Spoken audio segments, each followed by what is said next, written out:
Hello, you wonderful people, and welcome to another episode of Super-Fanta-Fi. This being a show where we talk about TV shows of the supernatural, fantasy, and or science fictional genre. For today's episode, I'm going to talk about the latest episode of Brea. A lot of really interesting things went down in this episode, so let's break it down. Well, first and foremost, let's start off with Gavin, Izzy, and Ella / Lily finding their way to the clearing, and it's just kind of like a, hey, I know you. Hey, you patched my hand up over there when I was Isaiah. It's like, wait, what? You're Isaiah grown up? It's like, oh, hi, Ty. I'm Lily grown up. I'm like, and that dude being like, okay, this is weird. I'm like, I love the timey-wiminess of it all, because it's like, for them, it's like, well, we just saw you as a little boy. Now you're here as a grown man. It's like, well, we knew that you were Eve's husband, but it's still wild to see you. It's still weird, you know? And I thought that was so interesting. And so it's like, right, Gavin is the only one that will most likely get any answers out of Silas. And I think it is so interesting. I mean, maybe it's just because when he looks at, because he immediately recognized Gavin. So, I mean, it's like, right, it is your family. I mean, granted, he is like decades older, so that's what kind of confused, like, it's the fact that you could immediately recognize him must mean he either looks exactly like his father or he has like some, because it seems like his daughter is Gavin's, it seems like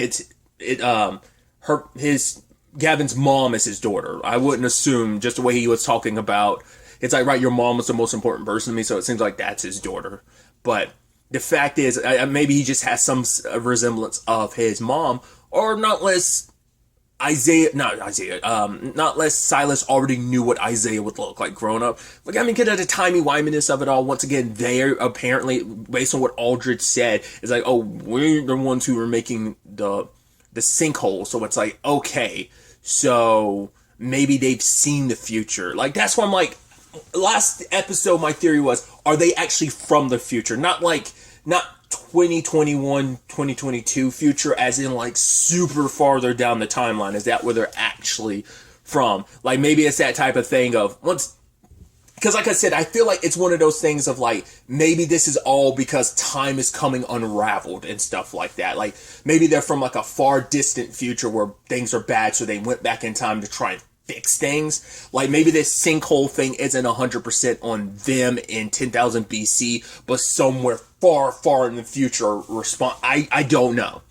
Like, it just feels like everything is like culminating in like, we gotta save the space-time continuum, because guys, as we learned in the 80s, that there's so much going on with those sinkholes, which we'll talk about in a second, but it has to all be connected.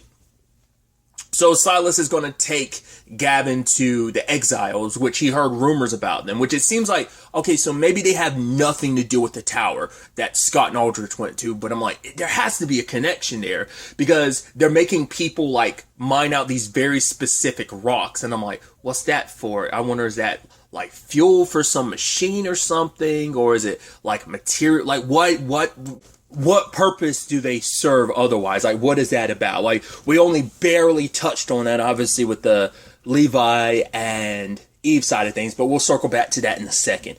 Either way, the moment Gavin left with Silas, I was like, oh, cool, he's super going to escape from you, and that's going to like suck for everyone else, because you're not going to have the answers on how to get Josh and Riley back. Plus, it kind of puts you and Potter's like groups in like opposition. It's like you're supposed to be allies, and Gavin kind of came here and just jeopardized all of that. But it's like, right, I had to get my family back, and he has extra motivation, like, oh, I'm going to bring Silas back because he's the only one that's got information on how to get Josh and Riley back. So yeah, you can trust me on that. But continuously, Silas refuses to give him any information. It's like, everything I've ever done has been for the purposes of protecting you. It's like, yeah, threatening to kill his future grandchildren, his future children, your great-grandchildren, like, that seems sucky on your part.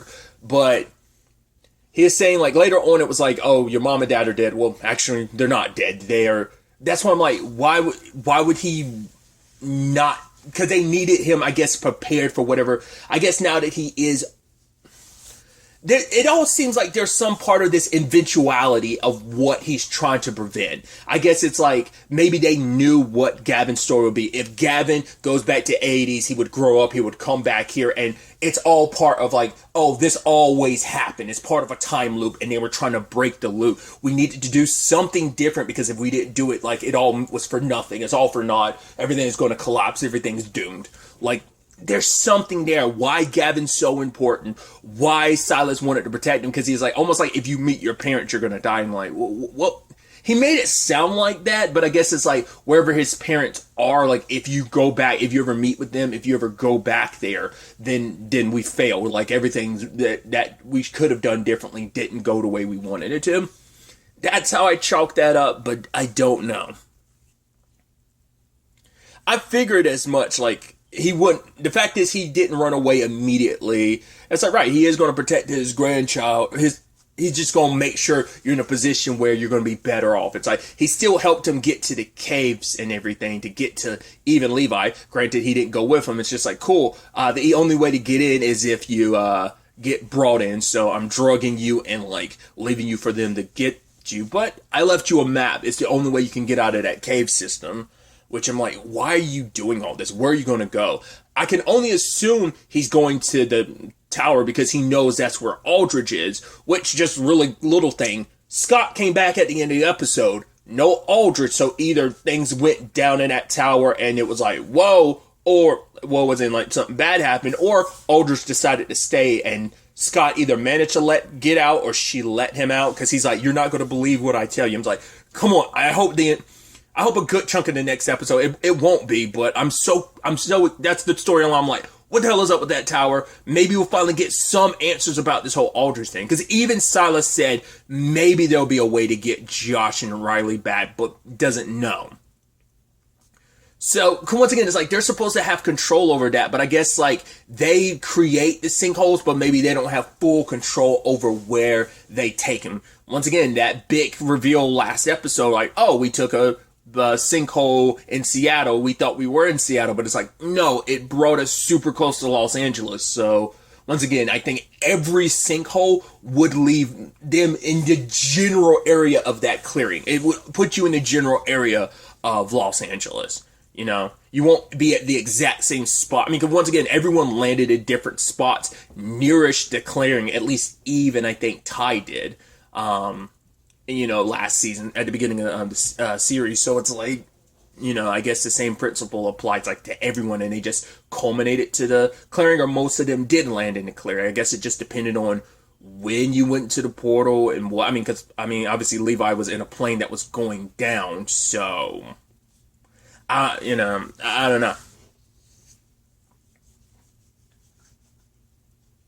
There was almost this exchange too, really quickly, between Gavin and the leader of the Exiles. Like, they almost looked at each other, and I was like, I wonder if there's some correlation there. Because that's what I'm like, the fact that they're called the Exiles, I'm like, are they people who were exiled from the town? I'm like, no, I guess they were like maybe exiles from like Padres people. Like, it's like, oh, you were kicked out and you were basically forced to, like, I don't know. It seems like there's beef there, and once again, like they're kind of like the boogeyman type of stories were told about them. At least Gavin's like, yeah, I remember the stories my grandfather used to tell me about them. So I was like, I'm just so curious what that's all about.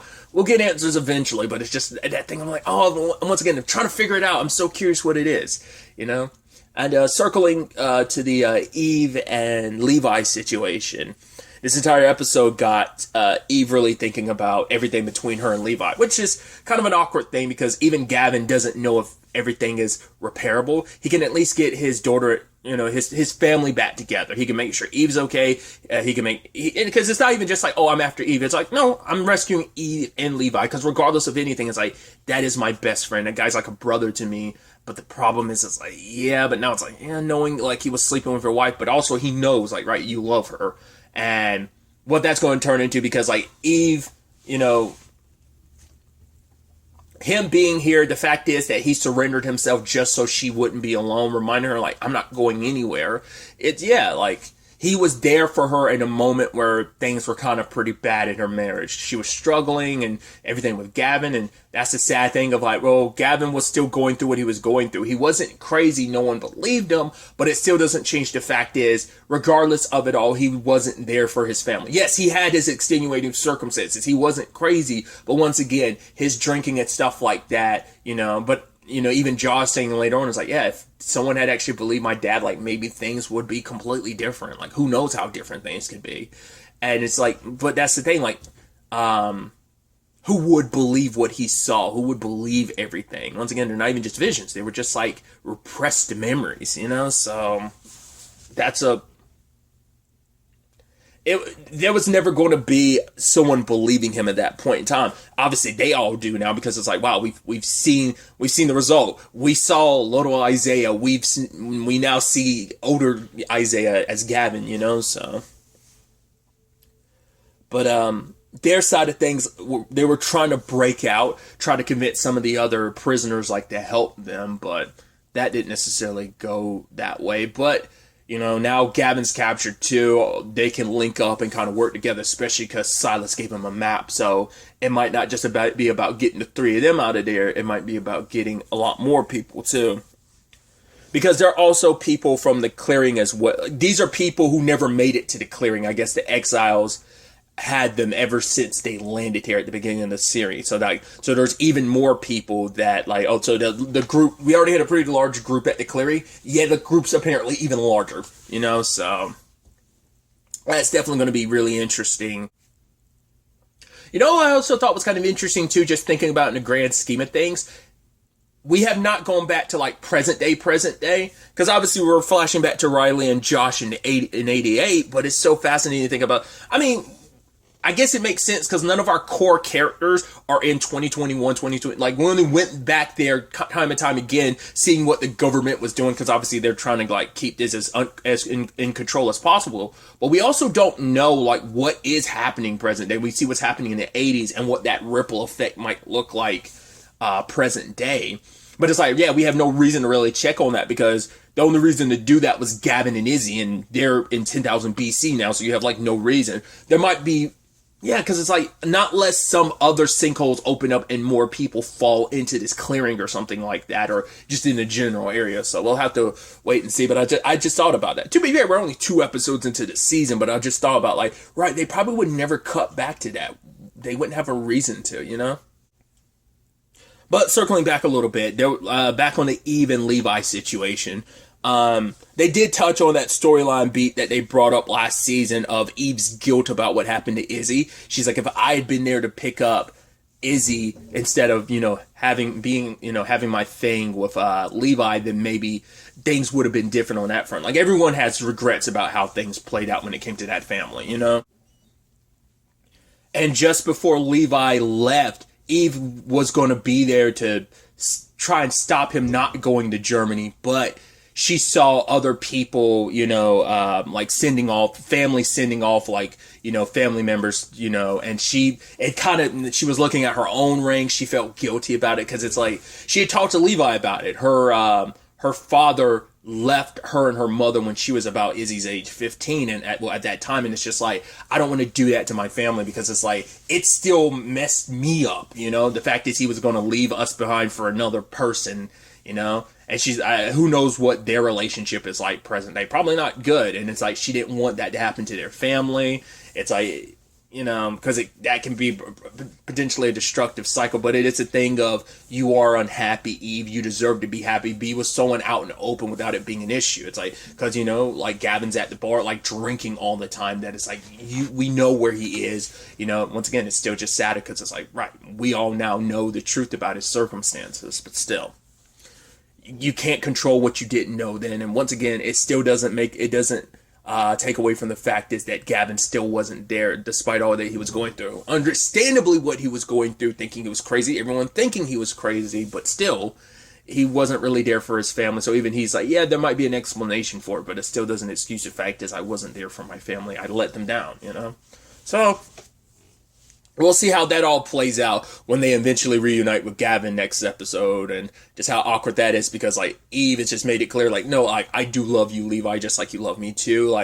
him leaving the way he did, he regretted it. It was one of the biggest his regret, and her letting him go because she felt like, right after Izzy's accident, I thought this is what I needed to do, because I was like, she probably felt like, oh, I wasn't focusing on my family. Like, once again, because Ty tried to help her through it last season, being like, you have no control over that. That wasn't like, you make it seem like your affair is the reason why that happened. It's like, no, it's just, but she's thinking like, right, if I wasn't with Levi, maybe I could have picked Izzy up, and maybe that, I mean, who's to say it still wouldn't have happened, So we'll see.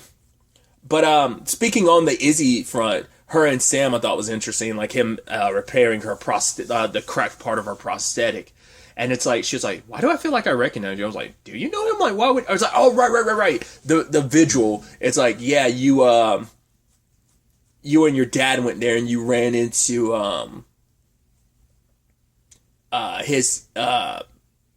his son. And I was like, oh, she's like, yeah, me and your son Andrew go to the same school. It's like, oh, really? Is he okay? It's like, yeah, he misses you, but he's keeping hope alive. And it's like, I think she played a role in that, if I remember correctly, her and Gavin. So it's like, oh, that, I was like, oh, the neat connections there. And I think for him being like, okay, like my son's doing okay, like that's, because he wants to get back. Him and Riley obviously want to get back to their family as well. So just thought that was an interesting thing. And speaking of the clearing as well, there's the whole Lily and Veronica thing. Like, they're reunited, but you could tell that look on Veronica's face, like she wasn't too excited. Like, in regards of like, there was almost a sadness in her face, but I think she was almost like, wow, I mean, this is weird, this is crazy, but it's like, how much do you remember? And she's like, I remember everything. And she's like, I'm sorry. It's like, no, like, if it wasn't for you, I wouldn't have made, because she was like, you never had any form of a childhood. I mean, because she also had no idea. It makes you wonder about her biological parent. Well, I was about to say, because there was a version of Lily present day out and about. That's going to be a complicated thing, because if they ever go back to the present, it's like, well, your little girl's gone and she's all grown up, but like, will she ever go back to find her actual biological parents now, knowing what she knows? That's always going to be a weird thing. But Veronica's avoiding her now, because Veronica's like, because she was like, you shouldn't have come back. Wait, you came back for me? It's like, yeah, like, I care for you. It's like, you shouldn't have done that.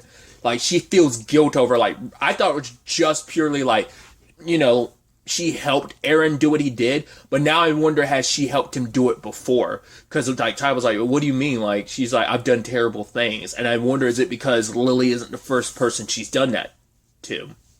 Has she done the same thing to others before? Has she helped him do some terrible stuff? That's why I'm like, is it like, could it be that Lily's bio parents aren't alive? Could they be dead? Did Veronica help kill them or something like that? That's why I'm like, what is that? Now I'm thinking the even darker parts, but I'm thinking like, it's still pretty dark, but I'm assuming she just helped other kids get kidnapped prior to Lily. That's what I think maybe her guilt is, but it seems specifically the guilt's over Lily specifically. It could be he kidnapped other girls and killed them, and Lily would have eventually been another victim, and that's why she feels even more guilt, because she helped him maybe dispose of the bodies of the other girls, and Lily would have just been the latest victim, and Veronica was his special helper. Like, maybe she submitted, so that's the only reason why she survived. I'm so curious what that whole Veronica thing entails. Like, what else could she actually be, keeping secret? So that's going to be interesting to find out. Oh, I almost completely forgot. There was also the whole Josh and Riley thing that we meant to circle back to. They went to the whole near the Hollywood sign, and they were planning to go in, but it's like, no, too many cops. If we get caught, we try to explain that to people. We're just going to be seen as crazy, so let's not.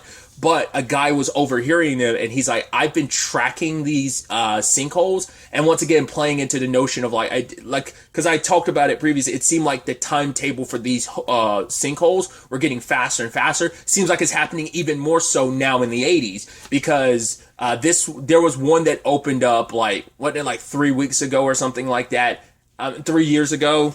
Which might have been one of the ones from the map, but now it's like, right, because there wasn't one in 88, but now there suddenly is. And now this guy is saying there's going to be one in the next like 4 days, and this one's going to be super catastrophic because of where it's going to be. It's going to lead to a lot of mass destruction. And he's trying to tell people, but no one's going to believe him. No one's listening. So he's trying to get as much information out of Josh and Riley. And they could have tried to just, go to the Hollywood hole to try and go back to the clearing, but it's like, right, we can get back to our families. Maybe that hole could take us back there, but it's like, no, right now we need to stay here to help. I mean, especially because, Riley's like, I could end up running into a younger version of my dad because this is where he grew up, and that's extra reason for Riley to help out here, because if a sinkhole opens up and causes the destruction that this guy believes it will, that'll kill not only her dad, but a whole lot of people. So they've got to try and convince a whole bunch of people about what's going on. And it's like, well, how do you do that? Because you can't really explain like, oh yeah, like at least those are portals that go to 10,000 BC. We're actually from the future. Like, you're going to sound crazy. It is the 80s. Back to the Future's already come out. So I think only part 1, has part 1 and 2 come out at this point in time? At this time, only part 1 came out. I never knew when part 2 came out. Apparently part 2 came out 89. Is that right? It's like, man, I guess like the turnaround for like movies were like much obviously bigger back then. Probably wasn't like easy to kind of pump movies out. Regardless, I was just curious. I mean, it's probably in that point, it's in the process of being still made. Either way, so at the very least, like, part 1 has come out. So that's probably all they'll be like, oh, isn't this a plot to that movie that came out a couple years ago, Back to the Future? So there might be some element of that. Like, that's why you're just going to seem even crazier. Like, oh, you're just taking this science fiction concept from this movie. You're just going to seem crazy in that regard. It's like, I mean, you have future knowledge, so you could use that to your advantage, but still. I guess all you could do is not talk about the other elements of it and just talk about, I don't know what else beyond that you can really, like, that's kind of like the main thing about the sinkholes. I guess there's nothing else that I think they really would know other than that could help, and I don't know how that will help convince people, oh, we need to be careful around these sinkholes, we need to watch out because another ones, because of my readings, are going to be like pop up in the next 4 days or something. I don't know. I'm very interested to see where that plot ends up going, because like I said, it just feeds into the fact is that it seems like they're popping up more and more frequently, and especially in a time they weren't supposed to be like popping up as frequently. So I think, like I said, we might not be seeing it present day, but even like, because who knows, like the more those are opening in the 80s, like obviously the ripple effect it's going to have across time, and meaning who knows, there might not even be a future, like, and maybe in that future this sinkhole opens up and that part of the city is gone, and maybe even present day, like all these different spots throughout time, maybe these sinkholes are starting to pop up more rapidly, whether that's by man-made construction or whether just like the whole situation is going so balls to the wall out of control that they have no control over what's going on anymore. We'll ultimately have to wait and see. Obviously, some very, very interesting developments and a whole lot of questions needing answers. We'll ultimately have to wait and see where all of this takes us and what answers and developments we get in the next episode. But really, that's all I want to talk about. Till the next time we meet, be happy, be safe, live life to the fullest, and enjoy it. Good day and goodbye.